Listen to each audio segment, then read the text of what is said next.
क्या आप हैं घर की आर्थिक तंगी से परेशान? क्या बीमारियों ने जकड़ी है आपकी जान? क्या बच्चों का पढ़ाई में नहीं लगता ध्यान? क्या जीवन में होती अनहोनियों से आप हैं हैरान? तो वास्तु करेगा इन सभी समस्याओं का समाधान। देखिए संपूर्ण वास्तु हर शनिवार और रविवार दोपहर 1:30 बजे सिर्फ आजाद न्यूज पर।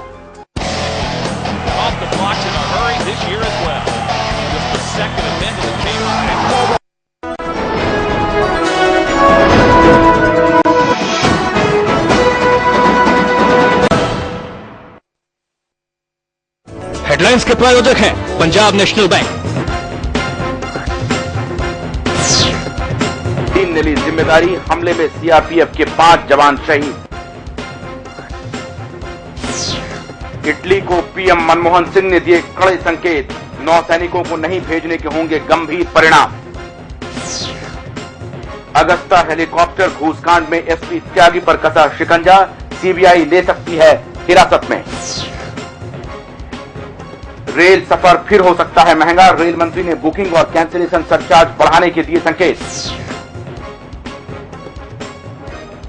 और वेटिकन सिटी में अभी तक नहीं हुआ पोप का चुनाव, चिमनी से फिर निकला काला धुआं। हेडलाइंस के प्रायोजक हैं पंजाब नेशनल बैंक। नमस्कार, महाबहस में आप सबका स्वागत है। मैं हूं आशुतोष पाठक। आज महाबहस में श्रीनगर में जो आतंकवादी हमले हुए हैं वो किस बात के संकेत हैं?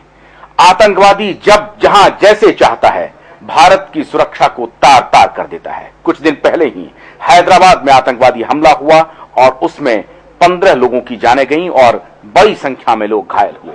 उसके बाद श्रीनगर में ये एक बड़ा फिदायीन हमला है जिसमें 5 सीआरपीएफ के जवान शहीद हुए हैं।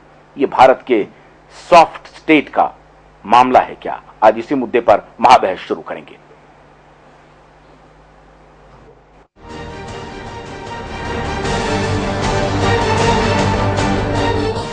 बीते कई महीनों से अमन की सांस ले रही घाटी आज आतंकियों के नापाक मंसूबों की शिकार होने के बाद बेचैन हो गई है। श्रीनगर के बेमीना इलाके में आतंकवादियों ने सीआरपीएफ के कैंप को निशाना बनाते हुए आत्मघाती हमला किया। हमला बेमीना इलाके में पुलिस पब्लिक स्कूल और सीआरपीएफ के बंकर पर किया गया। श्रीनगर के बंद के चलते स्कूल की छुट्टी थी। छुट्टी के चलते स्कूल में मैदान में कुछ लोग क्रिकेट खेलने के लिए आए थे। इसी बीच आतंकवादी भी खिलाड़ियों की किट के साथ मैदान में घुस गए, जहां उन्होंने सीआरपीएफ के बंकर पर ग्रेनेड और AK-47 से हमला बोल दिया। इस हमले में सीआरपीएफ के 5 जवान शहीद हो गए जबकि करीब 6 अन्य घायल हुए हैं। फिलहाल कुछ घुस गए जिन्होंने फायर किया और कुछ ग्रेनेड्स फायर किए, सीआरपीएफ पे अटैक किया, जिसमें हमारे 5 सीआरपीएफ के जवान शहीद हो गए अभी तक। तो सीआरपीएफ के जवानों ने बहुत ही जवानी से उस पर उनका मुकाबला किया और दोनों फिदायीन को मार दिया। श्रीनगर में सीआरपीएफ कैंप पर आतंकी हमले के बाद स्थानीय पुलिस भी सख्ते में आ गई। जम्मू कश्मीर के डीआईजी ने भी मौका वारदात का जायजा लिया। Reserve in one of the playgrounds here, which you must have seen. There were some children who were playing cricket there, and some militants got mixed up with them, who were carrying weapon and grenades in their sports kit, and then they started hurling grenade on the CRPF personnel, because of which 5 CRPF personnel have got killed. But in the retaliation, both these militants have been neutralized. वहीं मुख्यमंत्री उमर अब्दुल्ला ने इस हमले की निंदा की है। उमर अब्दुल्ला ने कहा है कि आतंकवादियों ने घाटी में शांति को भंग करने की कोशिश की है। गोलियों से, एक स्प्लिंटर इंजरी से 3 सिविलियंस को SMHS अस्पताल पहुंचाया गया है और मेरी जानकारी है कि वो तीनों खतरे से बाहर हैं। ये फिदायीन हमला था और इस हमले में 2 मिलिटेंट जो थे उन्होंने ये हमला किया।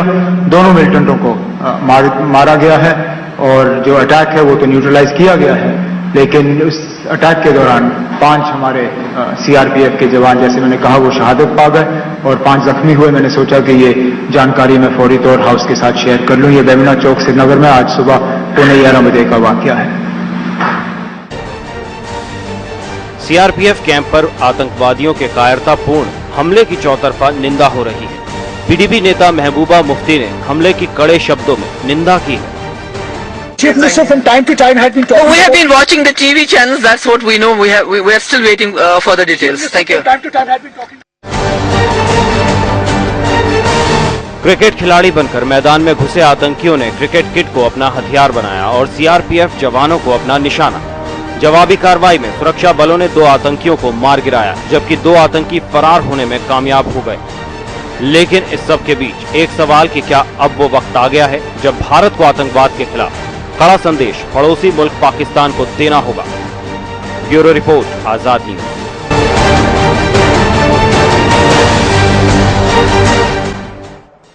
महाबहस में आज हमारे साथ 2 सहयोगी नवीन कसाना और नवीन सिन्हा। बहुत बहुत स्वागत है आप दोनों का। नवीन जी, पहला सवाल आपसे कि आपको लगता है कि अब वक्त आ गया है जहां भारत को कुछ स्ट्रांग निर्णय तत्काल लेना चाहिए? पार्लियामेंट अभी चल रहा है, हैदराबाद में अभी अटैक हुए और श्रीनगर में जिस तरह से श्रीनगर की सरकार दोहरा रुख अपनाती रही है आतंकवादियों के मुद्दे पर, और जब भी उनको होता है तो वो सेंट्रल से ही उलझ जाती है सरकार।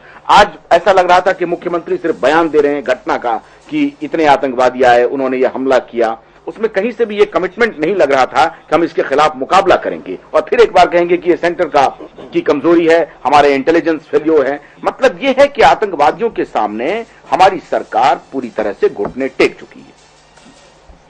देखिए, मैं इसको नहीं मानता कि आतंकवादियों के सामने घुटने टेक चुकी है, लेकिन इसका यह मतलब नहीं कि मैं सरकार को कोई क्लीन चिट दे रहा हूं। आप बोलेंगे कि दोनों बातें कैसे साथ हो सकती हैं। अभी पिछले 17 दिनों में, आज होम सेक्रेटरी का एक बयान भी था और होम मिनिस्ट्री में रिपोर्ट भी है, पिछले 17 दिनों में करीब 22 घुसपैठिए अरेस्ट हुए। लेकिन ये टाइम है जब घुसपैठ कराकर, कहीं इंसिडेंट कराकर घुसपैठिए दूसरे बॉर्डर से इन्फिल्ट्रेट कराने का काम करता है पाकिस्तान। और जो श्रीनगर का प्रॉब्लम है वो बराबर सर्वविदित है, लोग बराबर पाकिस्तान की प्रयास है कि उसको इंटरनेशनलाइज करें, और पाकिस्तान उसी में सक्सीड होगा जबकि इस तरह से घटने में, और हम उनको हॉट परस्यूट करने वाले लोग जो पहले थे, कुछ लोग हॉट परस्यूट और प्रोएक्टिव की बात कर रहे थे, तो हम तो बॉर्डर क्रॉस नहीं कर सकते हैं। ये कारगिल वॉर में भी ये चीज हो चुका कि हम बॉर्डर क्रॉस नहीं करेंगे, एलओसी क्रॉस नहीं करेंगे। लेकिन ये निश्चित है कि पहले अपनी व्यवस्था मजबूत रखने की जरूरत है, चाहे वो सीआरपीएफ हो, चाहे वो इंटेलिजेंस ब्यूरो हो। हमारे सेना के जवान के सर काट लिए गए, बिल्कुल। हैदराबाद में आतंकवादी घटना हो गई और उसके रिकॉर्ड मिल गए। आज फिर सीआरपीएफ के 5 जवान शहीद हो गए। हमने प्रधानमंत्री को यहां पर तिजारत की, वो आए, अजमेर शरीफ गए, चादर चढ़ाया, हमने उनको लंच भी दिया। और पाकिस्तान सीमा पार से टेररिज्म को स्पॉन्सर किया जा रहा है, इसके कितने सबूत चाहिए? और अगर सरकार कोई कार्रवाई नहीं कर पा रही है, इंटेलिजेंस को ठीक नहीं कर पा रही है, आप कह रहे हैं कि 22 घुसपैठियों को पकड़ा गया, खबर यह है कि भारी संख्या में टेररिस्ट हमारे यहां घुस गए हैं उसी दौरान जब मेंढर में ये घटना हुई और जवानों के सिर काटे गए। उसी दौरान खबर ये थी कि कई घुसपैठिए घुस चुके हैं और आतंकवादी खुलेआम घूम रहे हैं। बहुतों को यह मालूम है कि इवन दिल्ली एनसीआर में स्लीपिंग सेल के लोग यहां पर ऑपरेशन करने के लिए तैयार बैठे हैं। और पिछले दिनों जो गृह मंत्रालय ने जो इनपुट्स जारी किए, जो एडवाइजरी स्टेट्स को जारी किए, उसमें साफ उन्होंने कहा कि इन शहरों में घटना हो सकती है। मतलब सरकार को जानकारी है, वो रोक नहीं पा रही है। तो ये घुटने टेकना नहीं हुआ तो और क्या हुआ नवीन जी? देखिए, मैं फिर बताऊंगा कि ये हमारा इनहेरेंट प्रॉब्लम्स है और पिछले 80 से ये प्रॉब्लम्स चल रहा है। टेररिज्म, पहले मिलिटेंसी 84 के बाद, 86 के बाद आप कहें, जम्मू कश्मीर में मेरा ख्याल से 89 से नहीं, 80 से ज्यादा है। 80 से ज्यादा, 80 से शुरू हुआ, 89 के बाद बढ़ गया। और जो स्थिति है वो स्थिति ये है, लेकिन इसका सोल्यूशन हमको खुद ढूंढना पड़ेगा। हमको मजबूती से और इंटेलिजेंस सिस्टम को और मजबूत करना पड़ेगा, so that we can apprehend them. Border security को टाइट करना पड़ेगा। देखिए, आपने जो पाकिस्तान के प्राइम मिनिस्टर के विजिट को, अजमेर शरीफ की विजिट को इससे लिंक किया, वो बिल्कुल प्राइवेट विजिट था और कल पार्लियामेंट में जब इस मामले को उठाया गया तो सलमान खुर्शीद ने बीजेपी के नेताओं से कहा कि आप भले क्रिटिसाइज करें लेकिन अगर आप रहते तो क्या करते, and you understand diplomacy much better than us.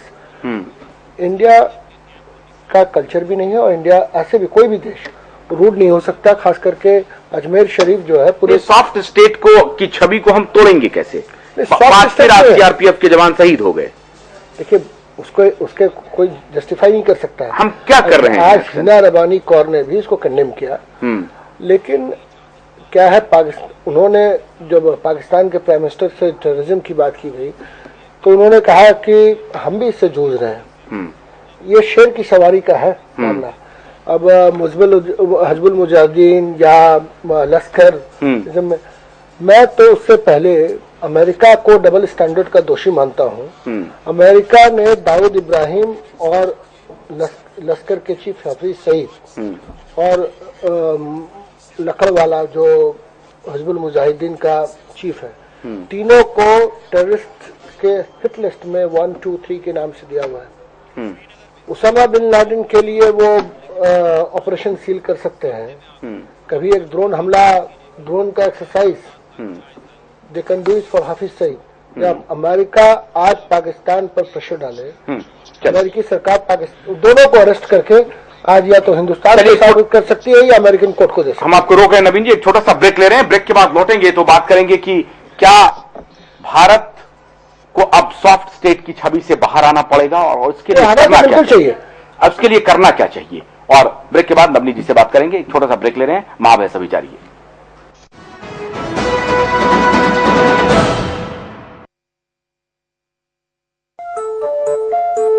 क्या आप कुछ छुपा तो नहीं रहे? Property transaction, cash deposit,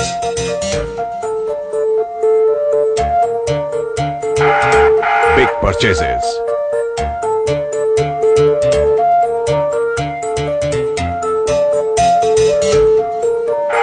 purchase of shares, bonds and debentures. कुछ छुपाइए नहीं, क्योंकि हम सब जानते हैं।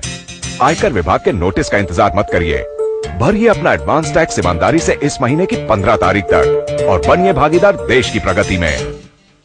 माँ मेरा जन्म